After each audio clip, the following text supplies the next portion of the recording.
पुस्तक का नाम गायत्री महाविज्ञान प्रथम भाग, ऑडियो 1। लेखक ऋषि वेदमूर्ति पंडित श्री राम शर्मा आचार्य। पहला शीर्षक है वेद माता गायत्री की उत्पत्ति। वेद कहते हैं ज्ञान को। ज्ञान के 4 भेद हैं, ऋक्, यजुः, साम और अथर्व। कल्याण, प्रभु प्राप्ति, ईश्वरीय दर्शन, दिव्यत्व, आत्म शांति, ब्रह्म निर्वाण, धर्म भावना, कर्तव्य पालन, प्रेम, तप, दया, उपकार, उदारता, सेवा आदि ऋक् के अंतर्गत आते हैं। पराक्रम, पुरुषार्थ, साहस, वीरता, रक्षा, आक्रमण, नेतृत्व, यश, विजय, पद, प्रतिष्ठा, यह सब यजुः के अंतर्गत आते हैं। क्रीड़ा, विनोद, मनोरंजन, संगीत, कला, साहित्य, स्पर्श, इंद्रियों के स्थूल भोग तथा उन भोगों का चिंतन, प्रिय कल्पना, खेल, गतिशीलता, रुचि, तृप्ति आदि को साम के अंतर्गत लिया जाता है। धन, वैभव, वस्तुओं का संग्रह, शास्त्र, औषधि, अन्न, वस्तु, धातु, ग्रह, वाहन आदि सुख साधनों की सामग्री अथर्व की परिधि में आती है।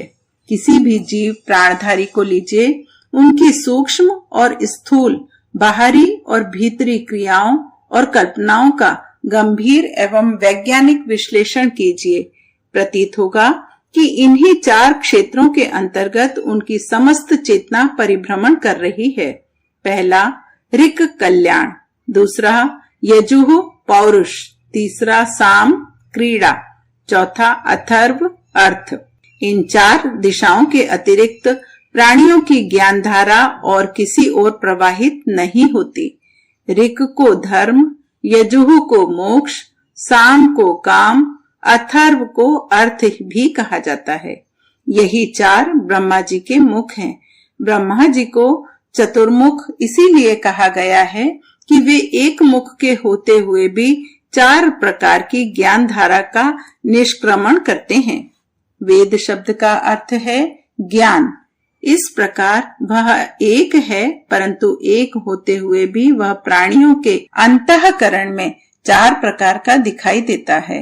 इसलिए एक वेद को सुविधा के लिए 4 भागों में विभक्त कर दिया गया है। भगवान विष्णु की 4 भुजाएं भी यही हैं। इन 4 विभागों को स्वेच्छा पूर्वक विभक्त करने के लिए 4 आश्रम और 4 वर्णों की व्यवस्था की गई। बालक क्रीड़ावस्था में, तरुण अर्थावस्था में, वानप्रस्थ पौरुषावस्था में और सन्यासी कल्याणावस्था में रहता है। ब्राह्मण ऋक् है, क्षत्रिय यजुः है, वैश्य अथर्व है, साम शूद्र है। इस प्रकार यह चतुर्विध विभागीकरण हुआ। यह 4 प्रकार के ज्ञान उस चैतन्य शक्ति के ही स्फुरण है जो सृष्टि के आरंभ में ब्रह्मा जी ने उत्पन्न की थी और जिसे शास्त्रकारों ने गायत्री नाम से संबोधित किया है। इस प्रकार 4 वेदों की माता गायत्री हुई। इसी से उसे वेद माता भी कहा जाता है। इस प्रकार जल तत्व को बर्फ, भाप, बादल, ओस, कोहरा आदि, वायु, हाइड्रोजन, ऑक्सीजन तथा पतले होने के 4 रूपों में देखा जाता है। जिस प्रकार अग्नि तत्व को ज्वलन, गर्मी, प्रकाश तथा गति के रूप में देखा जाता है, उसी प्रकार एक ज्ञान गायत्री के 4 वेदों के 4 रूपों में दर्शन होते हैं। गायत्री माता है तो 4 वेद इनके पुत्र हैं। यह तो हुआ सूक्ष्म गायत्री का, सूक्ष्म वेद माता का स्वरूप। अब उसके स्थूल रूप पर विचार करेंगे। ब्रह्मा ने 4 वेदों की रचना से पूर्व 24 अक्षर वाले गायत्री मंत्र की रचना की। इस एक मंत्र के एक एक अक्षर में सूक्ष्म तत्व समाहित है। इन जिनके पल्लवित होने पर 4 वेदों की शाखा प्रशाखाएं उद्भूत हो गईं। एक वट बीज में के गर्भ में महान वट वृक्ष छिपा होता है। जब वह अंकुर रूप में उगता है, वृक्ष के रूप में बड़ा होता है, तो उसमें असंख्य शाखाएं, टहनियां, पत्ते, फूल, फल लद जाते हैं। इन सब का इतना बड़ा विस्तार होता है जो उस मूल वट बीज के अपेक्षा करोड़ों अरबों गुना बड़ा होता है। गायत्री के 24 अक्षर भी ऐसे ही बीज हैं जो प्रस्फुटित होकर वेदों के महाविस्तार के रूप में अवस्थित होते हैं।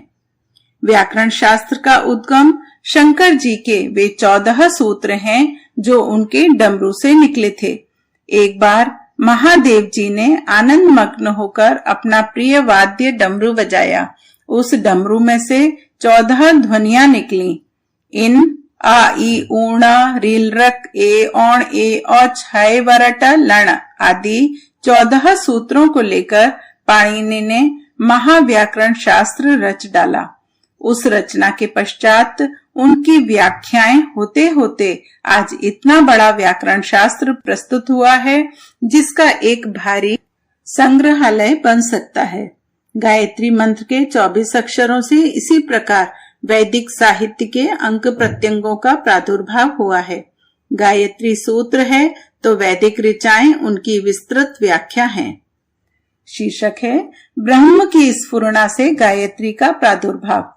अनादि परमात्म तत्व ब्रह्म से यह सब कुछ उत्पन्न हुआ। सृष्टि उत्पन्न करने का विचार उठते ही ब्रह्म में से एक स्फुरणा उत्पन्न हुई जिसका नाम है शक्ति। शक्ति के द्वारा 2 प्रकार की सृष्टि उत्पन्न हुई, एक जड़, दूसरी चैतन्य। जड़ सृष्टि का संचालन करने वाली शक्ति प्रकृति और चैतन्य सृष्टि का संचालन करने वाली शक्ति का नाम सावित्री है। पुराणों में वर्णन मिलता है कि सृष्टि के आदि काल में भगवान की नाभि में से कमल उत्पन्न हुआ। कमल के पुष्प में से ब्रह्मा हुए, ब्रह्मा से सावित्री हुई और सावित्री और ब्रह्मा से के संयोग से 4 वेद उत्पन्न हुए। वेद से समस्त प्रकार के ज्ञानों का उद्भव हुआ। तदंतर ब्रह्मा जी ने पंच भौतिक सृष्टि की रचना की। इस आलंकारिक गाथा का रहस्य यह है, निर्लिप्त, निर्विकार, निर्विकल्प परमात्म तत्व की नाभि में से, केंद्र भूमि में से, अंतःकरण में से कमल उत्पन्न हुआ और वह पुष्प की तरह खिल गया। श्रुति ने कहा है कि सृष्टि के आरंभ में परमात्मा की इच्छा हुई, एको अहम बहुश्याम, और एक से बहुत हो जाऊं। यह उसकी इच्छा स्फुरणा नाभि देश में से निकलकर स्फुटित हुई, अर्थात कमल की लतिका उत्पन्न हुई और उसकी कली खिल गई। इस कमल पुष्प पर ब्रह्मा उत्पन्न होते हैं। ये ब्रह्मा सृष्टि निर्माण की त्रिदेव शक्ति का प्रथम अंश है।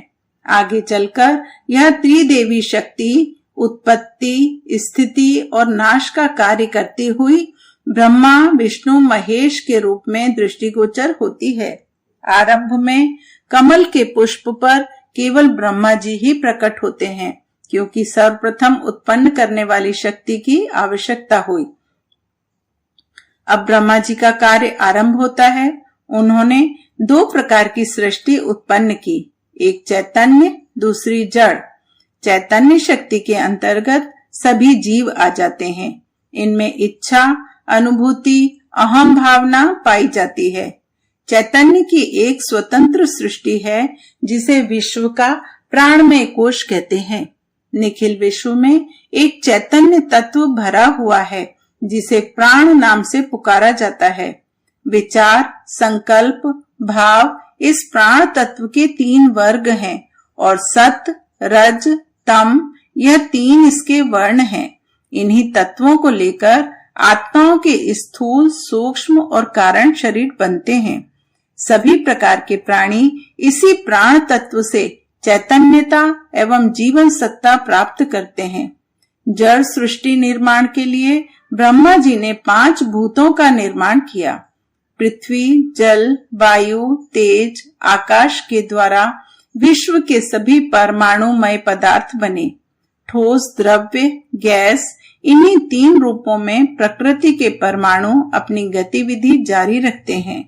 नदी, पर्वत, धरती आदि का सभी पसारा इन पंच भौतिक परमाणुओं का खेल है। प्राणियों की स्थूल शरीर भी इन्हीं प्रकृति जन्य पंच तत्वों के बने होते हैं। क्रिया जड़ चेतन दोनों सृष्टि में है। प्राणमय चैतन्य सृष्टि में अहम भाव, संकल्प और प्रेरणा की गतिविधियां विविध रूपों में दिखलाई पड़ती हैं। भूतमय जड़ सृष्टि में शक्ति, हलचल और सत्ता इन आधारों के द्वारा विविध प्रकार के रंग, रूप, आकार, प्रकार बनते बिगड़ते रहते हैं। जड़ सृष्टि का आधार परमाणु और चैतन्य सृष्टि का आधार संकल्प है। दोनों ही आधार अत्यंत सूक्ष्म और अत्यंत बलशाली हैं। इनका नाश नहीं होता, केवल रूपांतर होता रहता है। जड़ चेतन सृष्टि के निर्माण में ब्रह्मा जी की दो शक्तियां काम कर रही हैं। पहला संकल्प शक्ति, दूसरा परमाणु शक्ति। इन दोनों में प्रथम संकल्प शक्ति की आवश्यकता हुई, क्योंकि बिना उसके चैतन्य का आविर्भाव नहीं होता और बिना चैतन्य के परमाणु का उपयोग किस लिए होता। अचैतन्य सृष्टि तो अपने में अचैतन्य थी, क्योंकि ना तो उसको किसी का ज्ञान होता और ना उसका कोई उपयोग होता। चैतन्य के प्रकटीकरण की सुविधा के लिए उसकी साधन सामग्री के रूप में जड़ का उपयोग होता है। अस्तु आरंभ में ब्रह्मा जी ने चैतन्य बनाया, ज्ञान के संकल्प का आविष्कार किया। पौराणिक भाषा में यह कहिए कि सर्वप्रथम वेदों का प्राकट्य हुआ। पुराणों में वर्णन मिलता है कि ब्रह्मा के शरीर से एक सर्वांग सुंदरी तरुणी उत्पन्न हुई। यह उनके अंग से उत्पन्न होने के कारण उनकी पुत्री हुई। इसी तरुणी की सहायता से उन्होंने अपना सृष्टि निर्माण कार्य जारी रखा। इसके पश्चात उस अकेली रूपवती युवती को देखकर उनका मन विचलित हो गया और उन्होंने उससे पत्नी के रूप में रमण किया। इस मैथुनी संयोजक परमाणुमय पंच भौतिक सृष्टि उत्पन्न हुई। इस कथा के आलंकारिक रूप को, रहस्यमय पहेली को ना समझकर कई व्यक्ति अपने मन में प्राचीन तत्वों को उथली और अश्रद्धा की दृष्टि से देखते हैं। वे भूल जाते हैं कि ब्रह्मा कोई मनुष्य नहीं है और ना ही उनसे उत्पन्न हुई शक्ति पुत्री या स्त्री है और ना पुरुष स्त्री की तरह उनके बीच में समागम होता है। इस सृष्टि निर्माण काल के एक तथ्य को गूढ़ पहेली के रूप में आलंकारिक ढंग से प्रस्तुत करके कवि ने अपनी कलाकारिता का परिचय दिया है। ब्रह्मा निर्विकार परमात्मा की शक्ति है जो सृष्टि का निर्माण करती है। इस निर्माण कार्य को चालू करने के लिए उसकी दो भुजाएं हैं, जिन्हें संकल्प और परमाणु शक्ति कहते हैं। संकल्प शक्ति चेतन संभव होने के से ब्रह्मा की पुत्री है। परमाणु शक्ति स्थूल क्रियाशील एवं तम संभव होने से ब्रह्मा की पत्नी है। इस प्रकार गायत्री और सावित्री ब्रह्मा की पुत्री तथा पत्नी नाम से प्रसिद्ध हुई।